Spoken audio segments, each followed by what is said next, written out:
Hello everyone and welcome to the very first episode of Paths Through Precedents, brought to you by the Alumni Cell of Kirit Mehta School of Law. You are tuning in into a space where nostalgia, insight and inspiration all come together. I'm your host Aasiya and I couldn't be more excited to kick off this journey with all of you here today. This episode is particularly a special one as it marks our very first podcast of the year. Today we are joined by one of our remarkable alumni, someone who walked the same corridors, sat in the same classrooms, and now helps shape capital market deals all over India. It is my absolute pleasure to welcome the Student Council President of the year 23-24, Naman Shah, an alumnus of the Kirit Mehta School of Law and currently an associate in capital markets and compliance. Welcome, Naman. Thanks for the invitation. It's a pleasure being here. To put it very simply, this college holds a lot of memories for me, and when your cell called me, I jumped at the opportunity to come here. So happy to be here. Well, thank you very much for being here with us today. It truly means a lot to have an alumnus like you come back and share your inspiring journey with us and have you here for our very first Alumni Cell podcast. So now before we dive into your professional journey, Naman, I'd like to take our listeners back to where it all began, right here at KPMSoL. After all, the roots of every journey lie in those early years. So I want to ask you, let's start from the very beginning. What initially drew you to study law and why did you specifically choose KPMSoL? Truth be told, I wasn't planning to do law at all. I've done a month of engineering. Mm-hmm. I spent all of my 11th and 12th studying at a residential for prepping for my IIT. Never once thinking I'm going to do law. I'd fought my family to do engineering when they were very adamant against me doing it. So yeah, at the moment I realized, okay, no, engineering is not working out. Half my family was in a told you so moment. But yeah, I spent a good few months thinking about what my strengths are, how I can work around stuff. And two major degrees stood out to me, one being in English majors and one being law.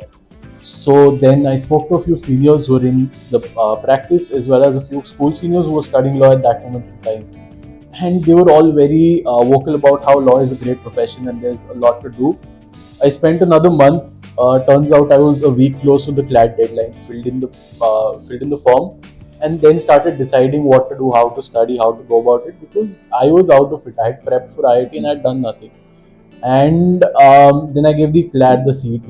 I got a good rank at the CET. Got into GLC, but was very adamant against not going there because I wanted some sort of a college life somewhere where I didn't have to intern through the year, but rather make friends, do stuff like that. Because again, residential makes you miss all of those things. And then very randomly, I remember the admissions office had given us a call. Visit us, we have a law school. And I was like, sure, why not? I came here. At that moment, we were at the Mithibai building and I looked around. For some reason, I felt drawn to the college, and a few days later, we paid the fees and I was in.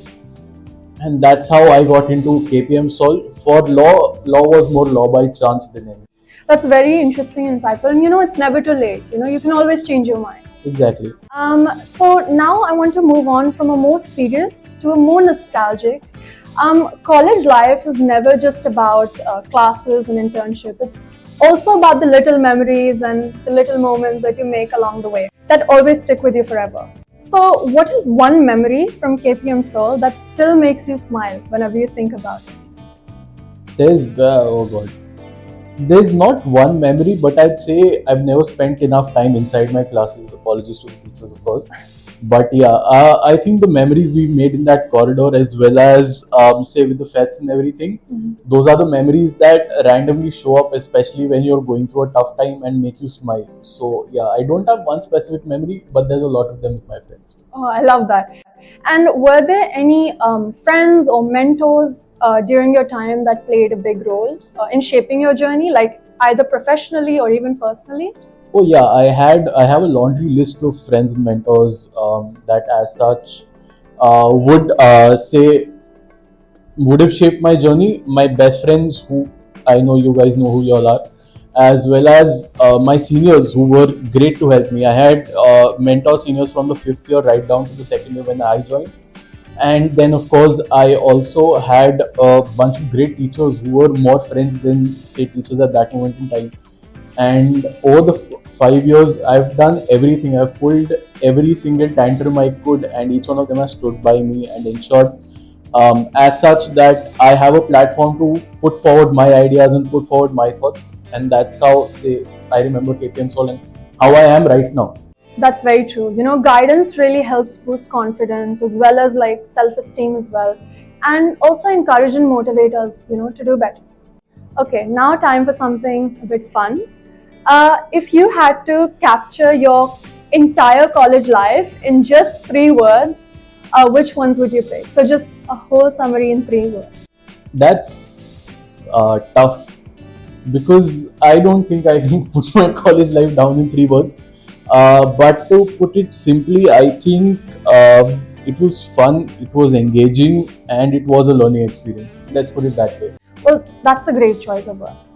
And do you think that those 3 words that you chose also reflect the kind of professional that you've grown into today? Not really, no. Of course, my professional demeanor when I'm with clients and everything has to differ. But as such, if you're talking about an office environment, thanks to where I'm working, I think, yeah, it has helped shape me as a person, especially, let's say, thanks to this college, I've become a whole new person than what I was earlier. Now that we've set the stage with your early beginnings, now let's dive a little deeper at your time at KPMSoL. And I think this is the part where many of our listeners, especially our current students, first years and second years, will really connect with and relate to, because college isn't just about lectures. It's also about finding your ground. It's also about finding your footing, juggling academics, and making most of the opportunities outside the classroom as well. So specifically when it comes to opportunities, everyone gets excited to explore the vast range of extracurricular activities. So tell me about the significance of various competitions like MOOCs, ADRs, internships, or even student committees and societies that helped you as a budding lawyer. Very simply, in my first year, we were quite a small batch. So as such, I was part of every committee possible. I was doing everything, running around every fest to see me front and center. So yeah, that was there. But cut to, say, when I came up to the 4th year, I realized there's a lot of people now. We cannot do that. So it's better to make a choice. Choose the committees you feel work into your strengths. Choose the committees that you feel say help you or would help you, say, grow. Because at any moment in time, once you choose a committee, I would suggest you stick through to it. See, at whatever position you end, be it HOD, VCP, CP, whatever, but ensure you stick with that committee, because in the end, the relationships you build both inside and outside college help you out a lot in that case. Plus MOOCs, ADRC, be it MUNs, whatever you do, say I've participated on both ends, be it OC, be it as a participant, and now as well as a judge as well. But one thing I've understood or realized per se is that it's fun, it's engaging, it's alright. But in case you want to, say, get into a certain field, I'd say pick your internships wisely. Now, I'd not want you to, say, put yourself into a box. Oh, I want to be an M&A lawyer, I'm not going to do any other internship. I realized I wanted to do capital markets 4 months into, say, 4 months before graduating. So that's how easy it was for me to make the shift, because I spent, say, all 5 years doing every single internship possible. I've done litigation, I've done arbitration, I've done advisory, I've done M&A, I've done everything. So at any moment in time, don't think you're stuck in a box because you've chosen a certain major, because you've chosen a certain law firm, because you've got 5 years. Make use of them, chill, it's okay. But obviously it's very important to keep your options open rather than Always. keeping it restricted to just certain things. And I'm glad that those experiences really put classroom learning into perspective. And it's inspiring to see how each of those stepping stones added to your journey as well. Now, many students, especially in their first and second years, often feel a bit overwhelmed, whether it's keeping up with academics or figuring out about internships or even committees. So, looking back, how did you navigate those struggles and what helped you find your balance?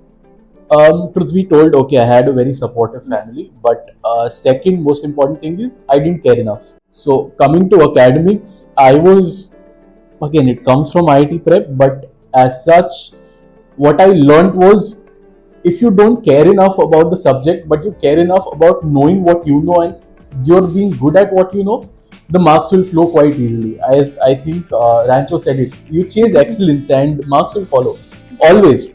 See, it's very simple for me to say so, but I understand in my first and second year, I was going through a tough time, both the home and year. But at any moment in time, I've never really cared about what I was studying or how I was studying. It was just about, am I good at it? Do I understand it? Finish. End of story. Move to the next subject.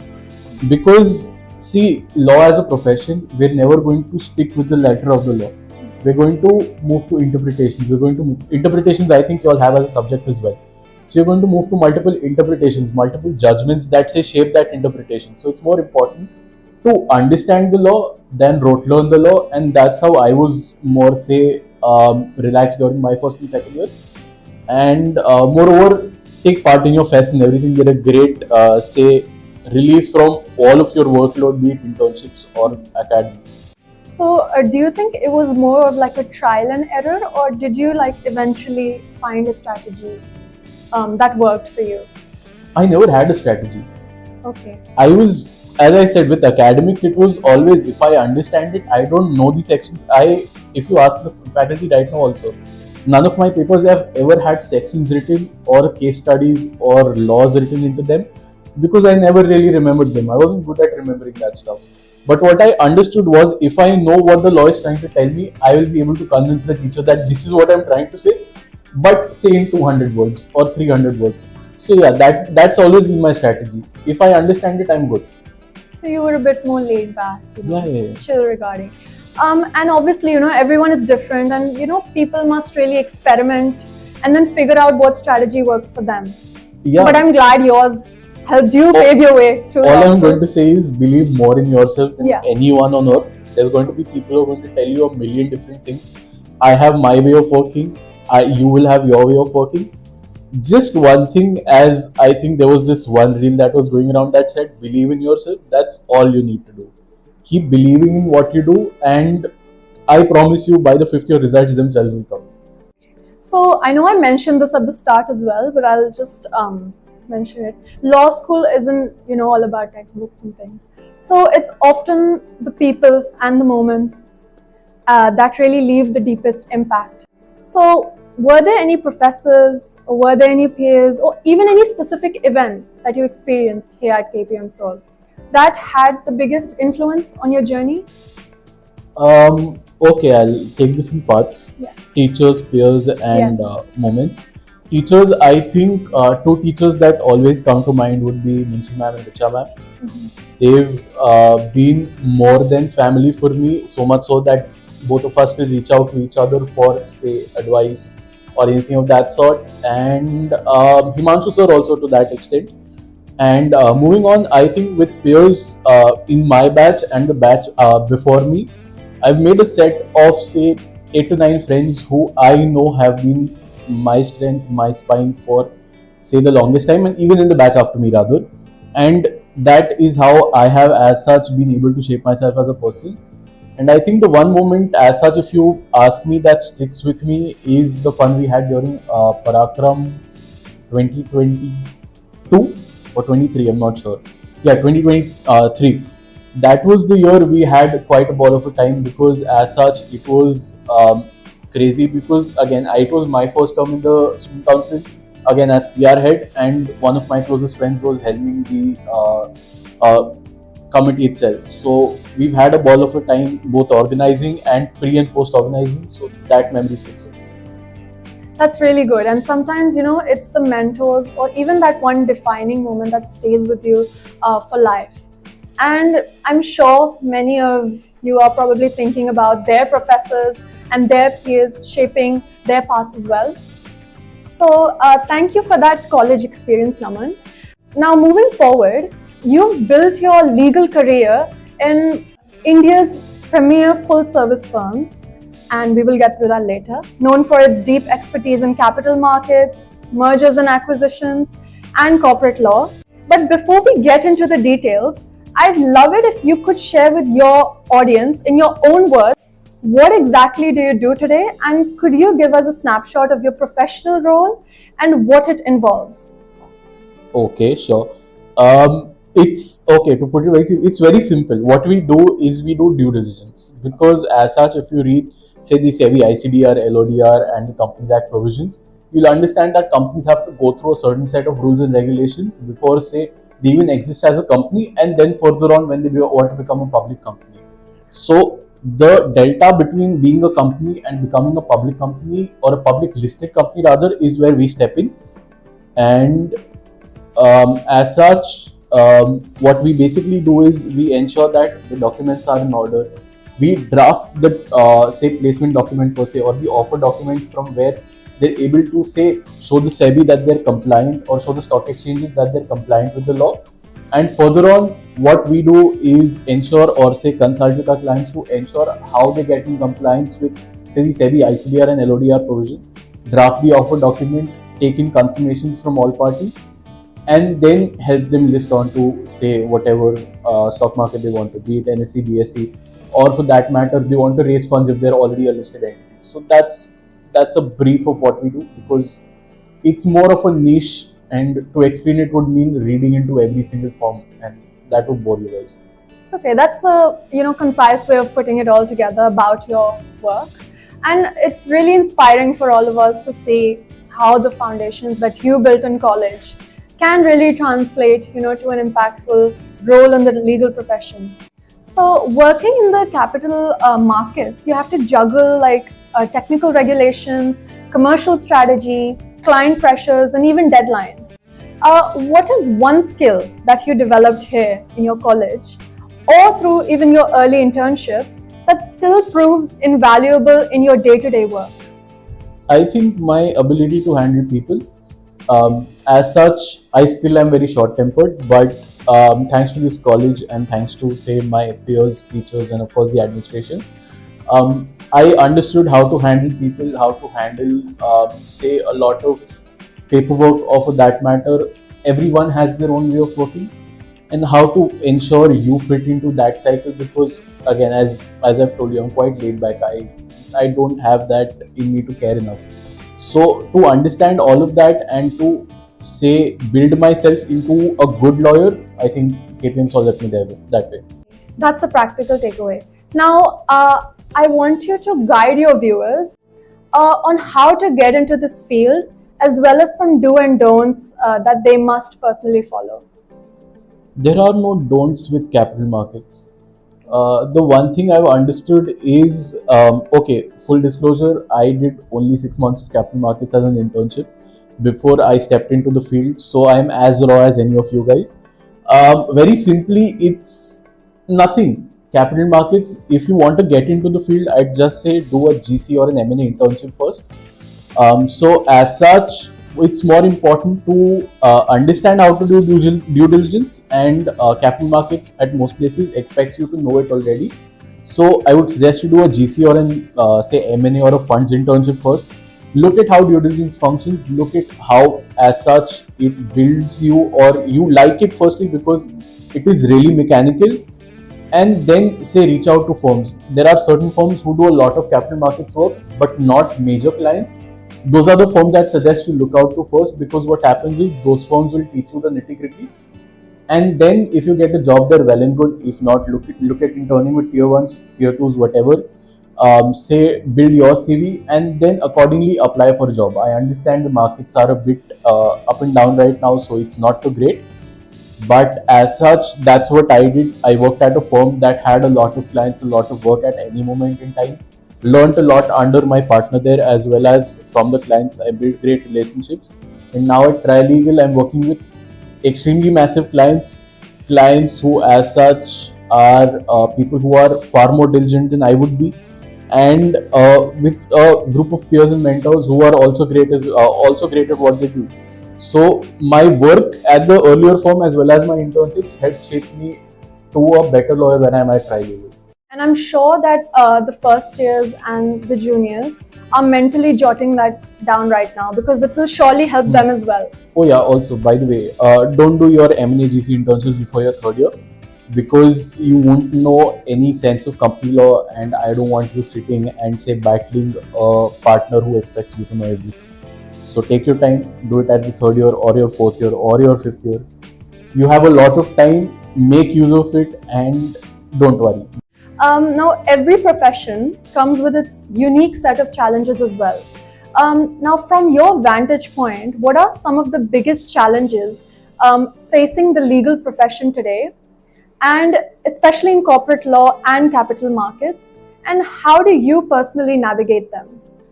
Okay, two parts. One, the profession as such is facing major challenges with, say, an inundation of students. We don't have as many vacancies as we have lawyers, and in say corporate law, that plays a large part because at any moment in time, every time I'm speaking to a student, they're struggling because either they don't have enough work or they don't have say a good job. But the problem as such is with the profession because we never had that much capacity to begin with, and to take in more students at any moment in time would just mean that we're giving them menial or no work whatsoever. So that's there. And second, I feel that as such, corporate law as a whole, there's a lot of gray area, and a lot of clients like to play with that gray area. So I think it's on us to make them understand what's not gray, what's gray, and what you can play around with. But otherwise, yeah, it's fair. I feel the government, or as such, the agencies have done a good job in continuously amending themselves, especially the SEBI. But otherwise, yeah, there is a long way to go. But with, say, the amount of law students or lawyers that come out of law schools every single year, I feel that there's a lot of legal research yet to be done, and they're going to be the ones to do it. Of course, and I think that's a reality check for most of us that the students really need to hear. Also, it's a great takeaway because challenges are inevitable, and but it's how you respond to them that really sets you apart. Now, Naman, we've spoken a lot about your early college life and career, but our audience also want to know the kind of person you are behind the professional. So now let's move on into a lighter and a more fun segment where we get to know you outside of work.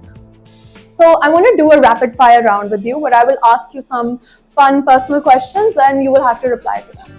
All right. Okay. What's your go-to hangout spot around the campus? Our campus was at Mehta, so I think there were two spots. One would be Sardar Baksh. I don't know what his name is right now, but till I was in my fifth year, it was Sardar Baksh. He had some great, nice coffee, a nice RA stall where he'd sell coffee. And of course, the main building cafeteria because it had enough space to fit all of us. Yeah, that's a classic, and I'm sure a lot of our viewers have also spent their time there. What is one of your favorite book that you would like to recommend to juniors? As such, there is no major book that comes to my mind, but I think the book I'm currently reading, which is Good Economics for Hard Times by Abhijit Banerjee, is actually a good book. It's a very fun, quirky way of writing, understanding how you need to, say, balance your finances. And because now that I'm an earning professional and I feel all of you all, if hopefully touch wood, make some money from your internships, it's a good way to, say, balance your finances as well. Well, that sounds like a solid tip. And I'm sure the viewers and audiences will also add that to their reading list after this episode. What's been your favorite competition that you've participated in during law school? Okay, I didn't participate in a lot of competitions, but there were a few, say, MUNs I did. So there used to be an MUN called the Pune Leadership Conference back in my first year. It shut down in my second year, but it was a part of my first year.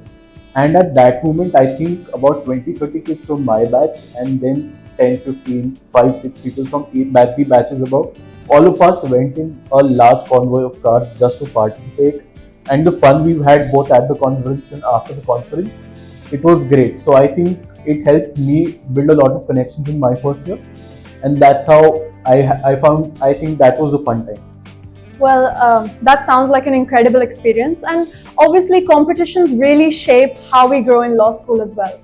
One subject that you secretly enjoyed or even dreaded. Okay, sorry, Devendra sir, but as such, I hate tax not because of the subject, because I hate paying taxes. So that's there. But otherwise, I think the one subject I secretly liked was land law. If you ask Himanshu sir, he's always going to say I hated the subject because I was back sleeping in some bench. But secretly, I love the subject. I've still made use of whatever he's taught me in say multiple projects across. So yeah, that's one subject I secretly was happy about. At least you were honest about it. I like that. What was the most memorable college fest moment that you've had? Again, the Parakram I told you about where Ishan was leading. I think we had two venues which were about 200 meters, 300 meters apart, and we'd still drive from venue to venue and to ensure everything was happening, to ensure at that time we had Dean Sir and him coming in, ensuring everything was in order, making sure our sponsors were happy. Because we had sponsors coming in on day two as well. We had a 3-day festival and the sponsors showed up on day two. So all of that was fun, and of course the fights that we've had with other colleges because our college was participating separately. So yeah, all of that was a very like genuinely a fun time. But you know, they sound like such fun memories, full of fun and full of energy. So that's great. If law wasn't your career, then what would you be doing today? I'm not sure. I'd probably be selling cars. That's a completely different path.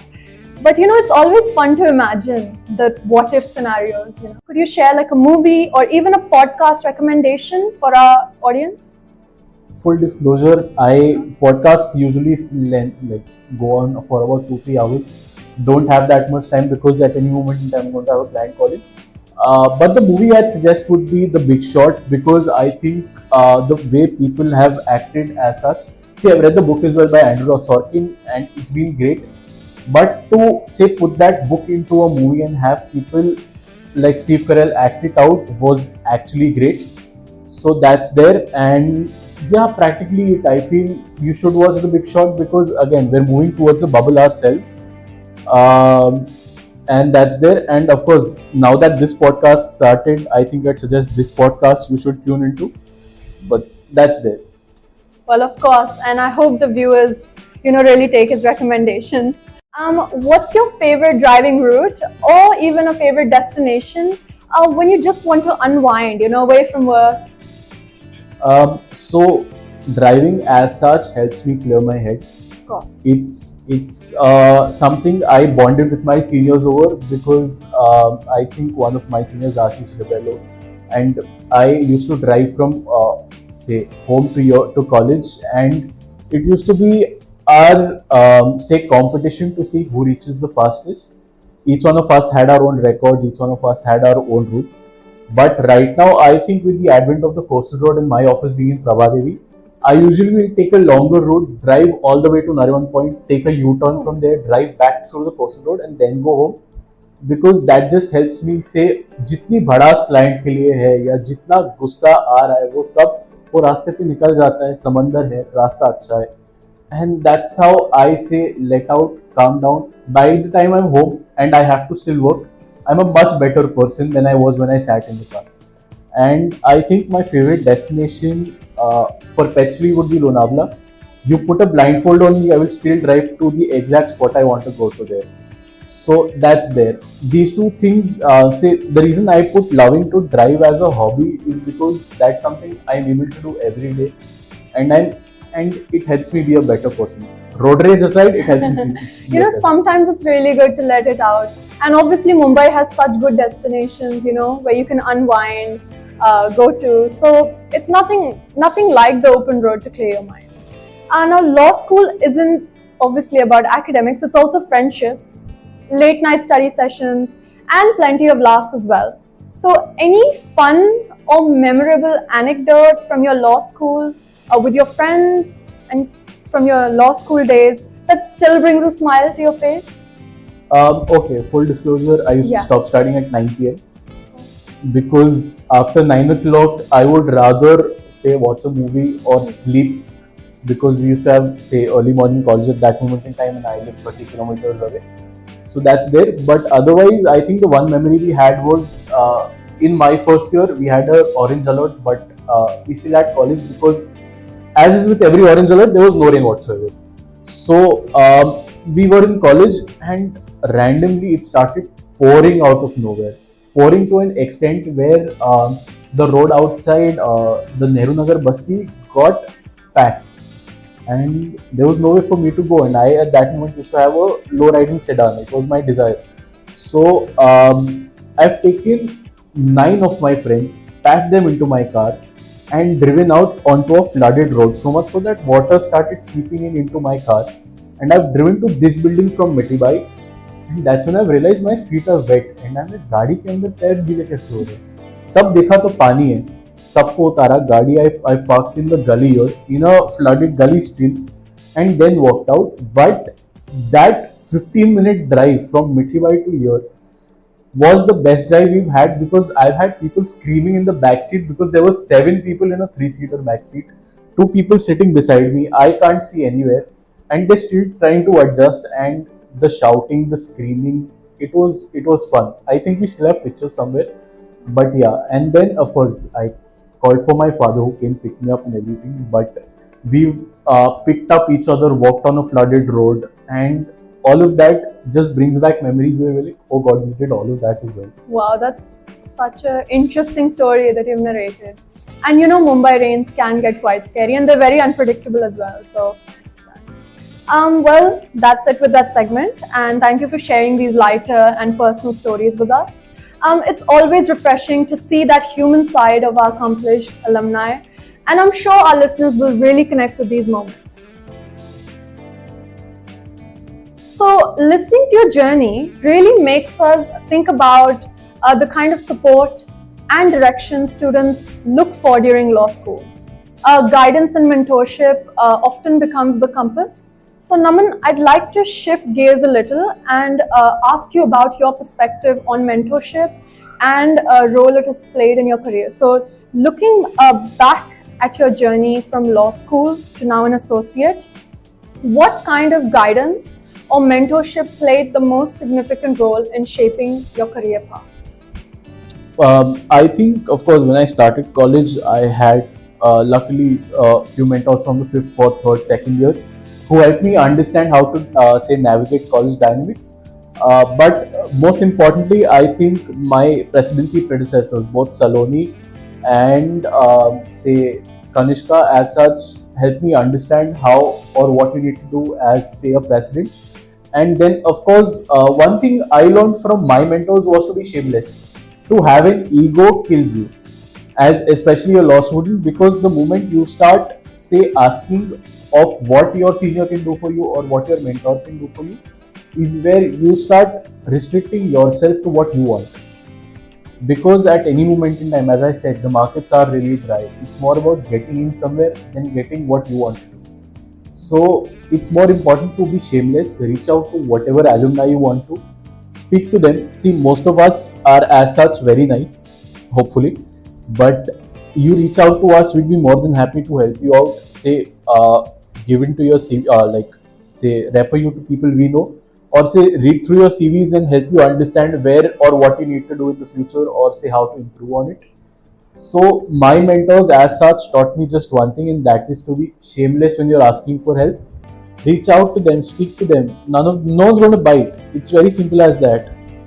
Be very open about who you are, what you want, and what you're looking for. Let them then help you out with all of these things, and further on help you with, say, whatever you need.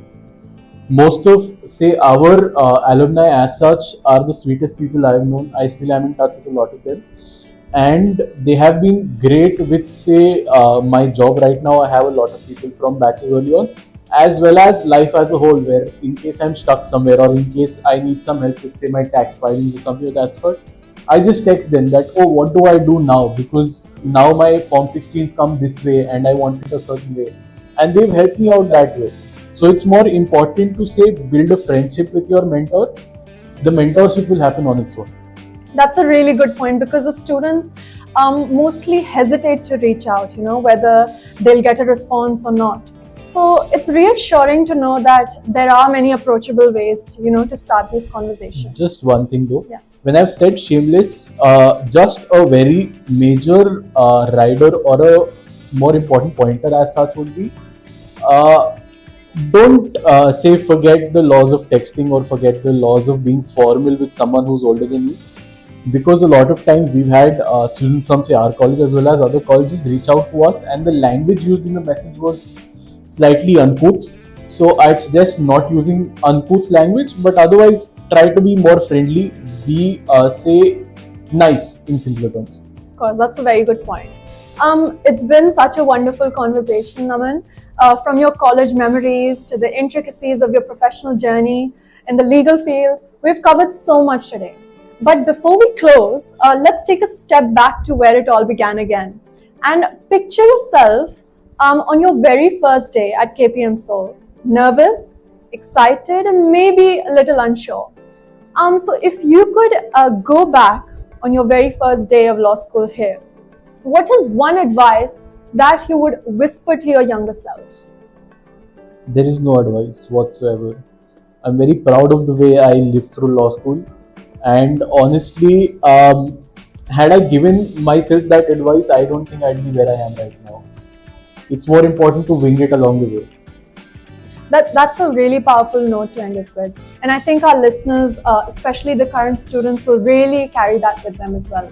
And with that, it's time to wrap up this wonderful and insightful podcast, Naman. On behalf of the Alumni Cell Committee and everyone at KPMSoL, thank you so much for joining us today. Your journey, your insights, and your stories have been really inspiring, especially for our current students who are now walking the path that you once did. We deeply appreciate your time and generosity in sharing these experiences with us. This being our very first podcast makes it even more special, and we couldn't have asked for a better start. And to our listeners, thank you so much for tuning in. We hope you found today's conversation as insightful, as engaging as we did. Stay connected for more inspiring episodes to come. Until next time, this is Aasiya signing off.